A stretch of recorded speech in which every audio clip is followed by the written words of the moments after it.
dahil nakatulong kami dito sa Church ng Ligtas. Salamat po sa napakagandang panahon. Salamat po sa kalakasan muli na bago na binigay mo sa amin. Panginoon, patuloy kaming nagpupuri at nagpapasalamat dahil dakila at makapangyarihan ka sa buhay namin. Salamat po, Panginoon, sa pagyakap mo sa amin sa tuwing kami nanghihina. Salamat po, Panginoon, dahil pinagtagumpay mo kami muli sa lahat ng mga pinagdadaanan namin sa araw-araw. Panginoon, patuloy kaming dadalangin sa iyo. Patawarin mo kami, Panginoon, sa aming mga kasalanan. Patawad po sa mga kahinaan. Patawad po sa mga bagay na hindi karapat-dapat sa iyong harapan. Lord, patuloy kaming sumusuko, Panginoon. Nagpapakumbaba po kami sa iyong harapan, Panginoon. Nawa, Lord, ay pagindapatin mo kami, Panginoon. Isa lamang po kaming maduming masahan sa iyong harapan, Panginoon. Wala po kaming magagawa, Panginoon, kung wala ang kabutihan mo sa buhay namin, Panginoon. Kaya patuloy kaming dadalangin sa iyo, Panginoon, na samahan mo kami, Panginoon, sa gawain ito. Ikaw ang patuloy na manguna, ikaw ang patuloy na maitataas, Panginoon. Dahil wala pong ibang dapat sambahin, walang ibang dapat papurihan kung hindi ikaw lamang. At Lord, Panginoon, dinadalangin po namin ang mga kapatid po namin na wala pa dito. Paalalahanan mo po sila, Panginoon. At ganoon din, Lord, ang aming bahay panambahan, Panginoon. Nagpapasalamat po kami dahil binigyan mo kami ng maayos, ng napakagandang lugar para magpuri at magsama-sama sa araw ng linggo. Ama, dalangin po namin na ang bahay panambahan na ito ay pagpalain mo, Panginoon. Lahat ng magpapasok dito, Lord, ay magiging blessed, Panginoon. Dahil yun po ang nararapat.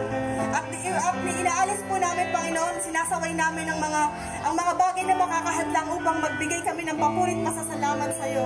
Winawasak namin lahat ng gawa ng kaaway, mga bagay na antok, na mga bagay na makakasira upang maibigay namin ng buong puso, isipan na pasasalamat namin sa iyo. Panginoon, manguna ka sa bawat isa sa amin. Welcome po namin, Lord, ang spirit of praise and worship. Nasasamahan kami sa aming pag-aawitan. Maraming salamat, Panginoon, sa pangalan ni Jesus. Amen. Praise God. Samahan niyo po ako sa ating panimulang pagpupuri sa ating Diyos na buhay. Ihandaan po natin ang ating mga puso. I-welcome po natin ng Holy Spirit. Awitin po natin banal ng tahanan.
Awit 107, 1-6. Purihin si Yahweh sa kanyang kabutihan. Pag-ibig niya'y tunay, laging tapat kailanman.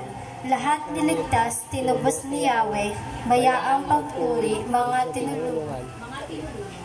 tinulungan upang sa problema sila ay magwagi. Sa sariling bayan sila ay tinipot, pinagsama-sama, silangat, kanluran, timog at hilaga ay doon kinuha.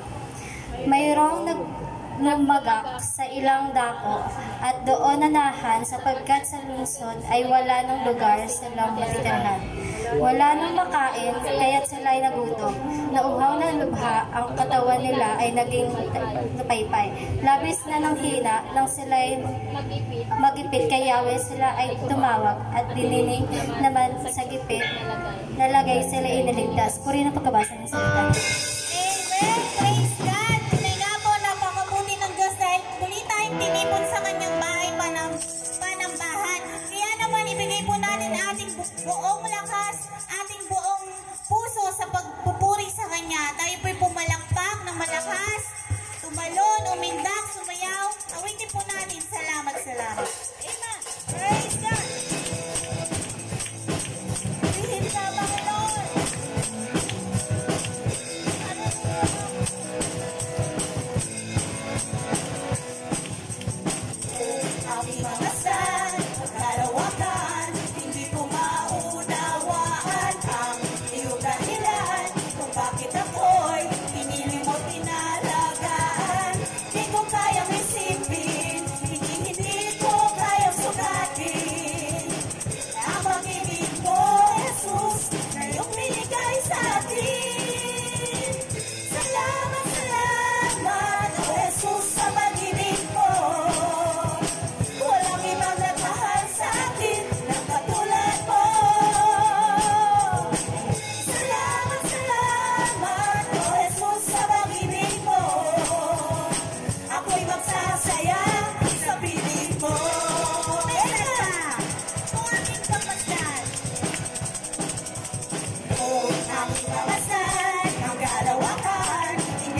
Lord God.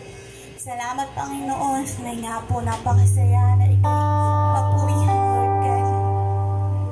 Dahil walang mataas na tawag kundi yung magpupuri sa inyo, Panginoon. Dalangin ko po, patuloy niyo po, Panginoon, na punuin ang aming puso, Lord God, ng pagnanais na ikay makaliig sa mga oras na ito. Mangusap po kayo sa puso ng bawat isa, Lord God. Tunay nga po, patuloy namin idedeklara ang kabutihan niyo sa buhay namin, maging ang katapatan niyo, Lord God. Bagaman kami nagkukulang, Panginoon, tunay nga po, Lord God, ang kasapatan, Lord God, ay matatagpuan lamang namin sa inyo, Lord God. Sapat, Lord, ang inyong pagmamahal sa buhay namin, maging ang inyong katapatan, Lord God. Lord, mag-usap po kayo sa puso namin, Panginoon. Patid niyo po ang aming mga daladalahin, Lord God. Patid niyo pong nilalaman ang puso namin, Panginoon. Ngunit sa mga oras na ito, dalangin po namin ang pag-uusap, Lord God. We welcome your Holy Spirit in this place, Lord. We welcome you, Jesus. Hallelujah, Lord. We give you praise, Lord. Hallelujah.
Panginoon.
Salamat, Lord. Hindi niyo po kami iniiwan ni minsan, Lord. Lord, ang sabi niyo po, Lord God, in our desperation, in our times of needs, sa panahon na kami may kasakitan, may mga problema, O God, lagi kang nariyan, Lord. Hindi niyo po kami iniwan, Lord.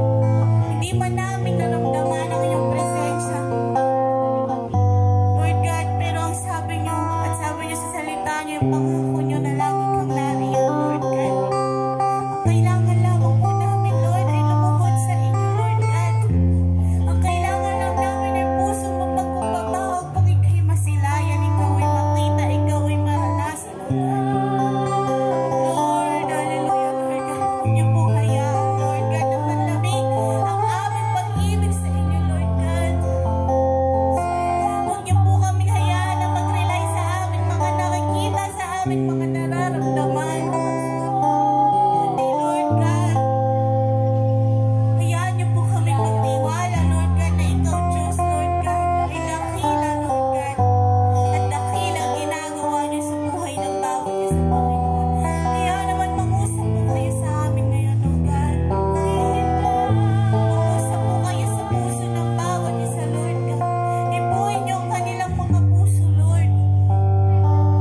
rebuke any distraction from the enemy in the mighty name of Jesus.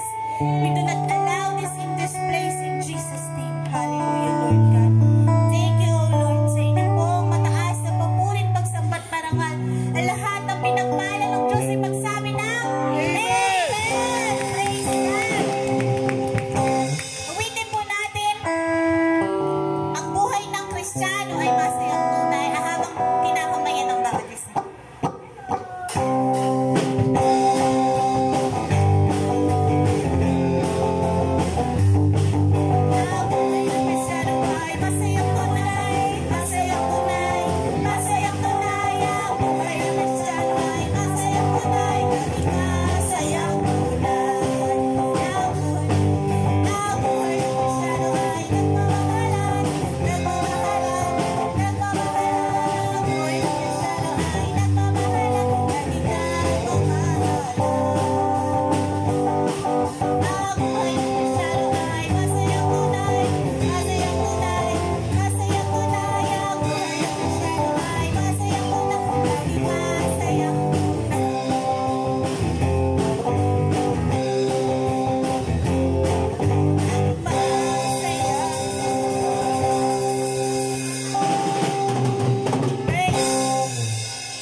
Amen.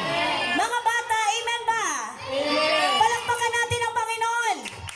Praise the Lord. Masaya po bang magpuri? Masarap po bang magpasalamat sa Diyos? Sa pamamagitan ng ating mga tinig? Amen?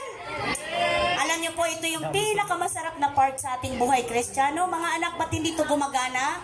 Excuse me, anak, welcome po sa gawain ng Panginoon. Marami akong mga nakikita. Ngayon ko lang nakita ang inyong mga magagandang face. Welcome po. Dito po kayo. Marami pa pong upuan dito sa harapan. Ayan, thank you, anak. So, ayan, kung yung iba po ay parang naninibago, ano bang klase itong ginagawa nila? Ito po'y napakasarap na part sa ating mga tao. And meron po tayong privilege na magpuri. Amen po ba? Amen. Meron tayong privilege na umawit sa Panginoon. Tingnan nyo, ang galing-galing natin umawit sa, ayan, may naka-ready ng video, okay, di ba? So, sigurado ako, ilalabas lahat ng mga natatagong tinig. So, wag po nating itago ang ating tinig pagdating sa Lord. Dahil yan po'y napakasarap na maranasan na tayo po'y meron pang, may kakayahan tayo na ibigay ang pasasalamat at papuri sa kanyang kabutihan. Tayo po ba'y nakakaranas ng kabutihan ng Diyos? Amen. Naku, mahina. Nararanasan ba natin ang kabutihan ng Diyos? Amen. Amen. So, salamat. So, kapatid, kung totoo yan, ay talagang mas lalong dapat na magpuri ka sa iyong Diyos na manlilika. Sa Kanya lahat ng galing, di ba? Ang buhay, ang lakas, ang kakayahan, walang ibang pinagmulan yan. Kapatid, ang kakayahan mo lang maibalik ay ang magpasalamat sa pamamagitan ng iyong tinig, ng iyong lakas. May mga kamay ba? Patingin ang kamay, mga bata. Ipalakpak nga yan. Oh, may mga kamay. May mga paa ba? Patingin ang mga paa. Paa. Pero bakit pagdating sa Panginoon ayaw? Ayaw tumalon? Ayaw pumalakpak? Mga bata na nasa labas? Hello? Naririnig nyo ba ako? O narinig nyo ako, kinakawayan nyo ako. Dito po. Wala po dyan sa puno ang magpuri sa Panginoon. Nandito. Binigyan tayo ng magandang lugar ng Lord para sambahin natin siya sa kanyang kabutihan. At may extension pa. At maganda yung extension dahil hindi tayo naaarawan. So muli po, isang mapagpalang araw, isang kagalakan na makita ko kayo. At medyo exempted muna tayo ngayon sa ating verse kasi meron tayong pinaghahandaan pang magaganap na napakahalagang part sa atin pong tawag nito, relasyon sa Diyos mamaya after service. Kaya naman, dire-diretso na tayo sa atin pong paglapit sa Panginoon in prayer, sa ating pangkalahatang panalangin. inaalala po natin ang ating mga kapatiran. Marami po yung wala dito ngayon. So pag-pray natin, marami yung may mga pinagdadaanan, may mga sakit. Tama? Mga kapatid natin, kailan lang naka-survive sa Galing yan doon sa... ubo, sipon, lagnat, trangkaso. So ngayon kapatid, malakas ka, ibalik sa Diyos ang pasasalamat. So meron din tayo mga kapatiran na may mga iba't ibang problema na kinakaharap, may mga pinagdadaanan sa buhay, kaya naman ipanalangin natin. Pag-pray natin ang ating bansa, tayo po ay may tangkulin. Duty po natin bilang mananampalataya ang ipanalangin ang ating bansa, panalangin ang mga namumuno. Hello? So pag-pray natin din po ang ating church, hindi lang naman tayo ang may ganitong gawain, marami po. Kahapon sa pag-ikot ko, nakausap ko yung mga nanay, marami na daw ang kumakatok bahay-bahay. At take note ha, hindi taga dito, malalayong lugar, may taga Cavite, may taga Valenzuela, dala-dala ay mabuting balita ng kaligtasan. Kita nyo kung gaano kayo ka-bless? Ang lalayo ng pinagmulan nila pero willing sila, handa sila. Meron sabi pa nga sa akin, alam mo pastora, may mga teacher pa na parang mga bago pa lang itong nagtuturo kasi feeling nila wala pang 30 years old. Pero nagsishare na ng gospel, nangangatok, bahay-bahay. At natutuwa sila nung may nakita sila, oy, may church po pala dito sa inyong lugar. So kayo po ba ay nag-umaaten ng Sunday service? So nahiya naman sila sa sagot, minsan po. Minsan po. So sabi ko, at least naging honest. Diba? Minsan po. So kaya, hanggat may chance, kapatid, lagi kong paalala, hanggat may chance, huwag nating sayangin. Yung chance na tayo po ay may fellowship. Dahil ito po talaga ang magpapatibay, magpapatatag sa atin pong relasyon sa Panginoon.